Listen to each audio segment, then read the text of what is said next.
2 minutes pour comprendre aujourd'hui le diabète gestationnel. Alors, je suis avec le docteur Emmanuel Lecornu-Sokol. Vous êtes auteur de « Et si c'était hormonal ?» Le diabète gestationnel, qu'est-ce que c'est?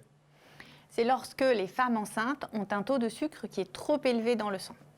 Alors c'est assez fréquent, c'est en fait 7 à 10% des femmes enceintes qui ont un diabète de la grossesse. Et le plus souvent, c'est quand on a un facteur de risque, c'est-à-dire dès qu'on est enceinte, en fait, on sait si on a une prédisposition ou pas. Il y a 4 facteurs de risque: l'âge de plus de 35 ans, le surpoids avant d'être enceinte, le fait d'avoir un de ses parents ou un de ses frères ou sœurs qui a un diabète de type 2, ou le fait d'avoir déjà eu un diabète de la grossesse ou un gros bébé de plus de 4 kg à la naissance. Ce diabète gestationnel, il disparaît comme il est venu après la grossesse ou alors, au contraire, il peut s'installer dans la durée?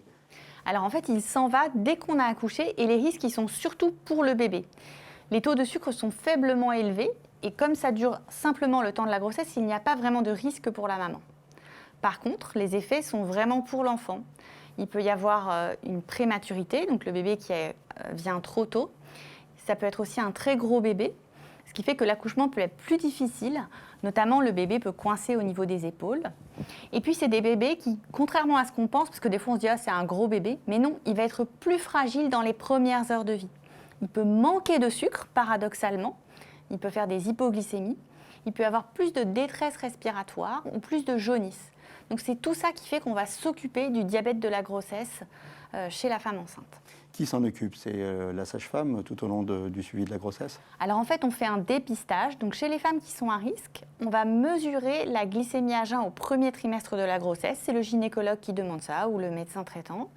Et si cette glycémie est normale, après, on fait au 6e mois de la grossesse un test au sucre où on avale un produit très sucré. On fait une mesure juste avant, 1 heure après et 2 heures après.